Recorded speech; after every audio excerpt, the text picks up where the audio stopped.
People के वृक्ष के नीचे पितरों की शांति है तो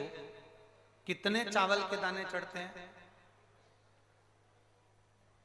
अगर कोई ब्राह्मण ने कह दिया तुम्हारे यहाँ पितृ दोष है, 1 रुपया कमाते हो, 1.25 रुपये खर्च होता है, तुम्हारे पास में पैसा टिकता नहीं, तुम्हारे यहाँ पितरों का दोष है, तो तुम एक चावल का दाना अगर आप कहे कि पीपल के वृक्ष के नीचे दिया लगाओ, पीपल के वृक्ष के नीचे आप जल चढ़ाओ, या महादेव के मंदिर में 1 लोटा जल चढ़ाओ, तो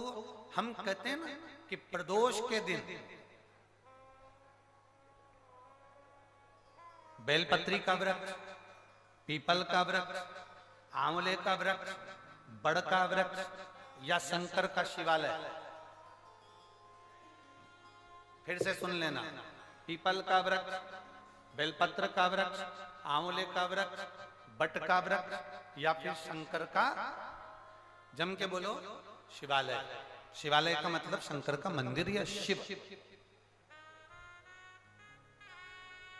प्रदोष के दिन अगर आपको लग रहा है कि हमारे यहाँ पितृदोष है, बहुत तकलीफ चल रही है, बहुत कोई ने कहा पितृदोष है, कोई कह रहा है पितरों का, तुम्हारे यहाँ ये तकलीफ है, पितरों की ये तकलीफ है, पितरों की वो तकलीफ है,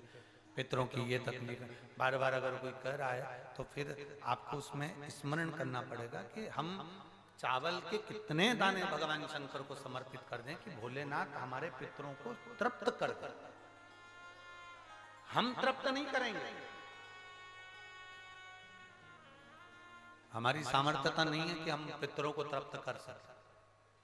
आप में से कोई है जो पितरों को तृप्त कर सकता है? संसार में कोई नहीं जन्मा जो अपने पितरों को, अपने पूर्वजों को तृप्त कर दे। गया जी का पिंडदान कर लो, तर्पण कर लो, तिलांजलि दे दो, घर में ब्राह्मण भोज करा दो, साधु भोज करा दो, संत भोज करा दो, तुम दुनिया भर का सारा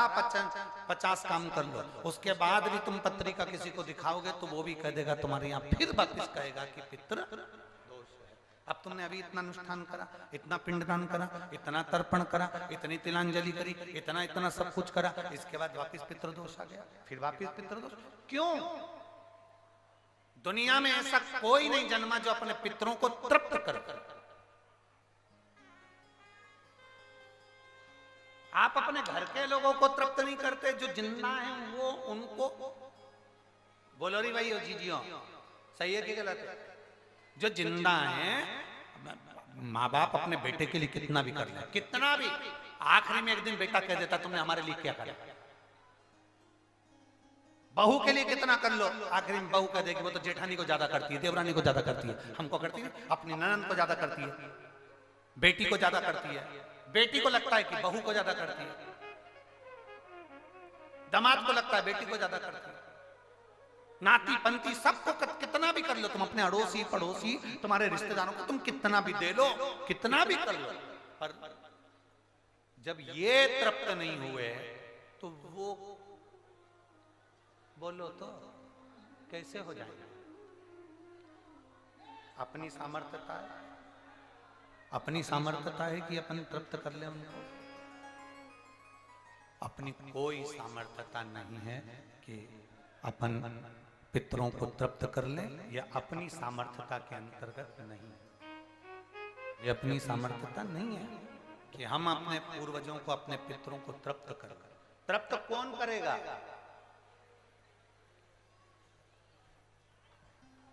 जिनकी शरण में पितृ हैं, वास्तु के देवता भगवान शंकर, काल सर्प दोष के देवता भगवान शंकर, जितने दोष होते हैं पितृ दोष के देवता भगवान शंकर,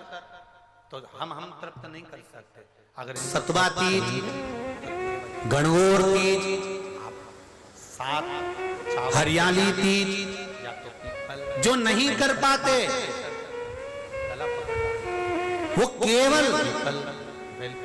हरतालिका तीज जो भादो के शुक्ल पक्ष की तृतीया या फिर 30 तारीख को है, 7 चावल के दाने आप इन जगह में से कहीं 31 को गणेश जी बैठेंगे, 30 तारीख को हरतालिका तीज है। शास्त्र कह रहा है जो